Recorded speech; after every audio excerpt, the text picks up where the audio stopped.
जय हिंद साथियों, स्वागत है आपका अपने YouTube चैनल स्मार्ट फौजी भाई में। तो दोस्तों, जैसा कि आप सभी को पता है कि आज एसएससी जीडी कांस्टेबल भर्ती 2018 के अभ्यर्थियों पे दिल्ली पुलिस ने जिस प्रकार से कार्रवाई की है वो बहुत ही निंदनीय कार्य किया है। दिल्ली पुलिस ने जिस प्रकार से उन सभी नौजवानों पर जो कि अपना हक के लिए आवाज़ उठा रहे थे और वहाँ पर धारा 144 लगाकर वहाँ से ज़बरदस्ती उनको बसों में ठूंस ठूंस कर भरकर उन्हें जो है वो थाना में लेकर चले गए वो। तो दोस्तों, ये बहुत ही एक क्रूर व्यवहार किया है दिल्ली पुलिस ने। पहले भी लाठी चार्ज किया था दिल्ली पुलिस ने, उसके लिए भी बहुत आवाज़ उठाई गई थी। और ना ही वहाँ पर कोई न्यूज़ चैनल वाला आता है और ना ही कोई ऐसा राजनेता आता है जो कि हम सभी का जो है वो दर्द सुन सके। देश के कोने कोने से हमारी बहनें आई हुए हैं, भाई आए हुए हैं जो कि ऑल मेडिकल फिट हैं। सब जो उन्होंने पैरामीटर है एसएससी की वो क्वालिफाई किए हुए हैं और फिर भी बेरोजगार बैठे हुए हैं। वो अपनी हक के लिए आवाज़ उठाने दिल्ली आए हुए ताकि दिल्ली से जो है वो आवाज़ सीधे गृह मंत्रालय तक जाए।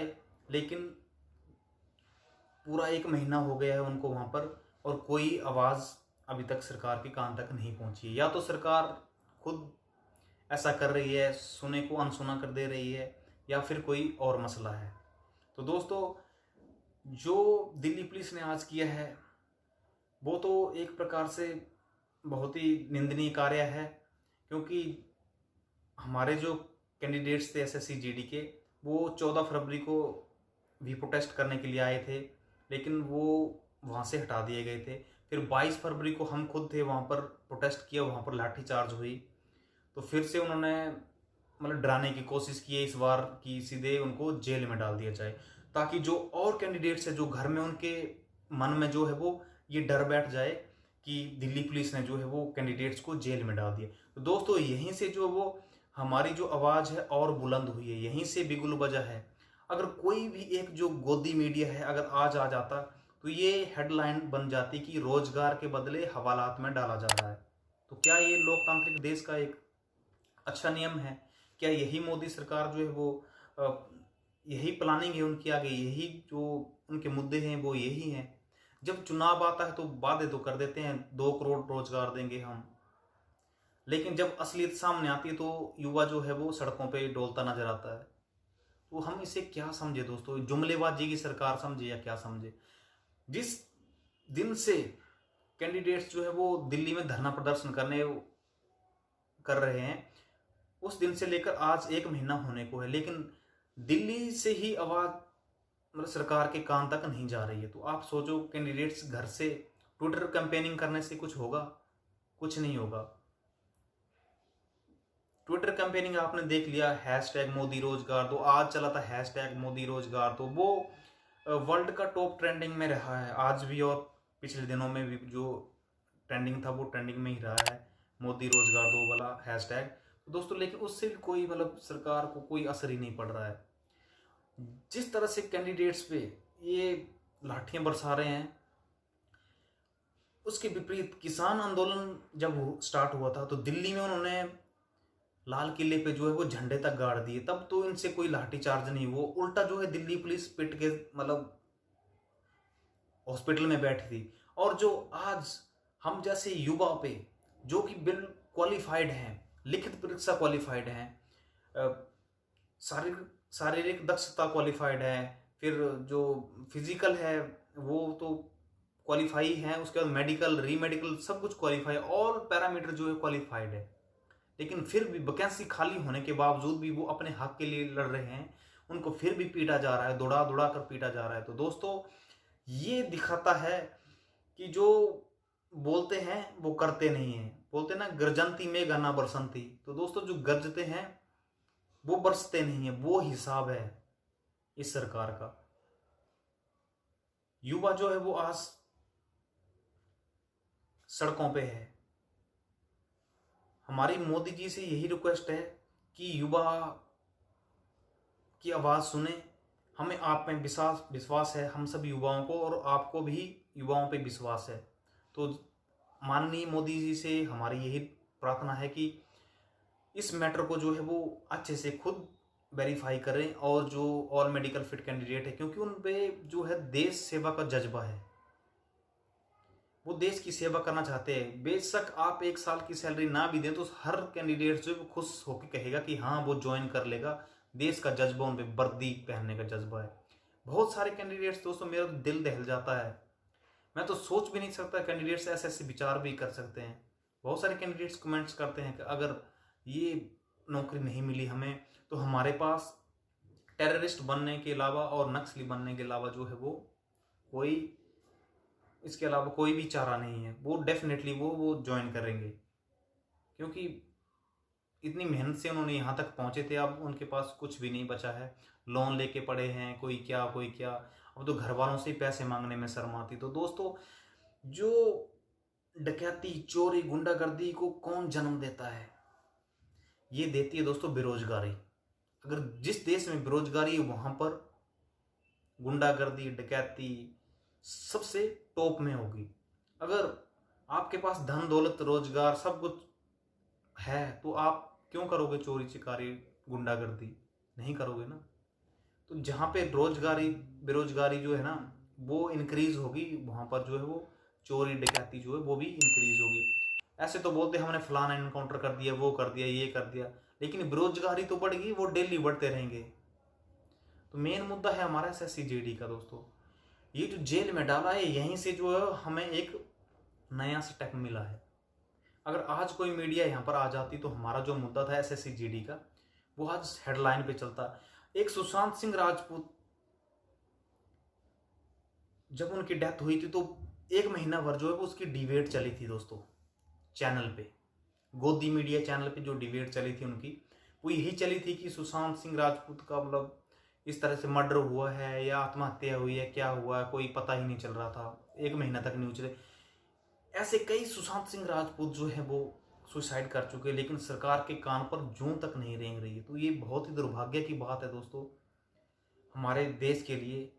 इनको सिर्फ एक ही एजेंडा है, बंगाल में चुनाव है, वहीं इनका फोकस है सब बस। लेकिन देश में क्या हो रहा है, कोई युवा मर रहा है, कोई कुछ हो रहा है, कुछ नहीं। तो दोस्तों, मैं ज़्यादा नहीं कहता, अब समय आ गया आप सभी को वो दिखाने का, कर दिखाने का। युवा शक्ति क्या है वो सरकार को दिखा दो।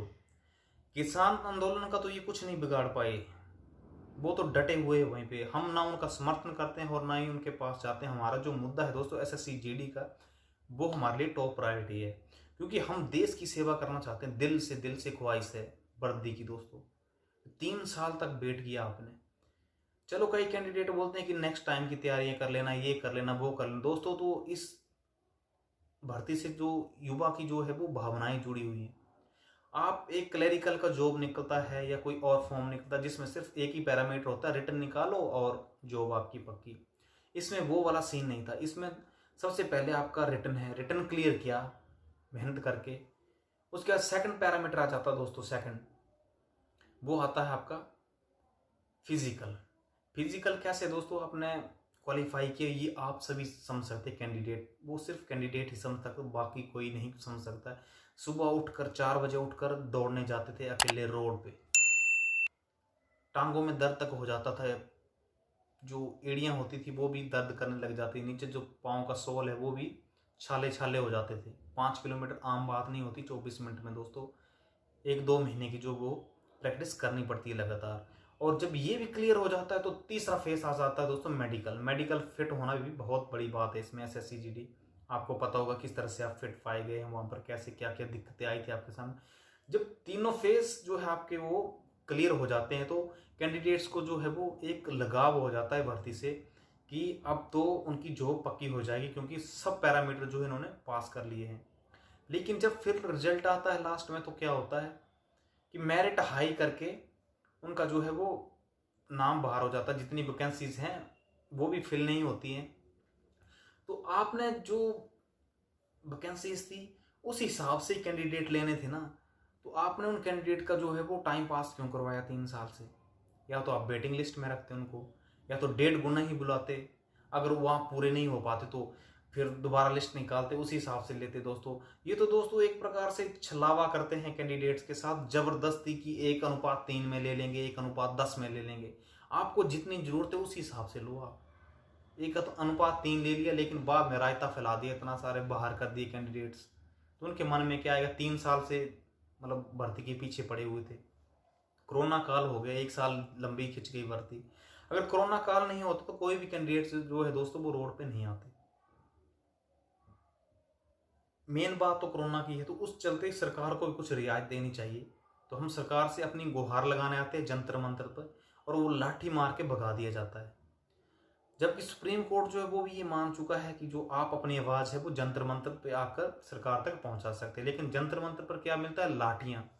और मजे की बात मैं आपको ये बताता हूं कि जो युवा कैंडिडेट एसएससी जीडी के, वो जंतर मंतर पे आते हैं, उन्हें लाठियां पड़ती हैं, और दूसरी साइड जो है वो किसान वाले वहां पर दरियां बिछाकर बैठे हुए हैं, कितने दिनों से वो वहीं पर सोते हैं, बढ़िया गद्देदार वो बिछा रखा हो बिछोना उन्होंने, वहां पर सोते हैं, लेकिन उनका बाल भी बांका नहीं होता है। जो युवा है उनको प्रताड़ित किया जा रहा है। तो दोस्तों मैं आपको ये की बात कहूंगा कि हम भी इस सरकार के पक्षधर थे, हमने भी वोट किया सरकार को, लेकिन अच्छे को अच्छा कहना और गलत को गलत कहना ये हमारी जिम्मेवारी है आम नागरिक की। एक जो गलत है उसे हम अच्छा नहीं कह सकते कि ये अच्छा है दोस्तों। तो ये एक पढ़े लिखे वाली जो है वो सोच नहीं है। जो गलत है वो गलत है, चाहे वो अपना जो परिवार का कोई सदस्य करता तो उसको हम गलत ही कहेंगे, जो भैया आपने गलत किया है। तो जैसा सरकार कर रही है दोस्तों, बहुत ही गलत कर रही है। अगर इसी तरह से चलता आया तो दोस्तों आप सभी ये सोच लेना युवा कि अब टाइम आ गया है जागने का, इस सरकार को यहाँ से खदेड़ने का। मैंने तो दोस्तों अपने दिल में ये आज ठान लिया है कि अगर एसएससी जीडी कांस्टेबल 2018 की जो भर्ती, इसमें जो बचे हुए 55,000 कैंडिडेट्स हैं, अगर इनको ज्वाइनिंग ना मिली तो मैं अपनी आने वाली 10 पीढ़ियों को ये समझा के जाऊंगा, मतलब अपने थ्रू की आने वाली मेरी 10 पीढ़ियां जो वो बीजेपी को कभी भी वोट ना डालें। एक काले कुत्ते को जो है वोट डाल देना, लेकिन बीजेपी सरकार को कभी भी वोट मत डालना। आप 55,000 हो, 55,000 बहुत बड़ा आंकड़ा होता है। 55,000 सोचो कि आप 55 लाख से भी ज़्यादा हो, 5 करोड़ से ज़्यादा होगा। आप सोचो आपके परिवार में और उसके रिश्तेदार अगर एक एक को भी आप गाइड करोगे ना तो बहुत कुछ चेंज हो जाएगा। आने वाले चुनावों में ये नतीजे युवा जो है वो आपको दिखाएगा। तो ऐसा ना हो, इतना जो है आपका वोट बैंक है, सब कुछ है बीजेपी का, तो ऐसा ना हो। तो आपसे यही रिक्वेस्ट है मेरी सरकार से कि जो हमारे युवा हैं, भाई लोग बहनें, उनकी आवाज़ सुने और उनको उनका हक दें। इस तरह से प्रताड़ित ना करें, उन्हें दर दर की ठोकरें खाने को ना मिले।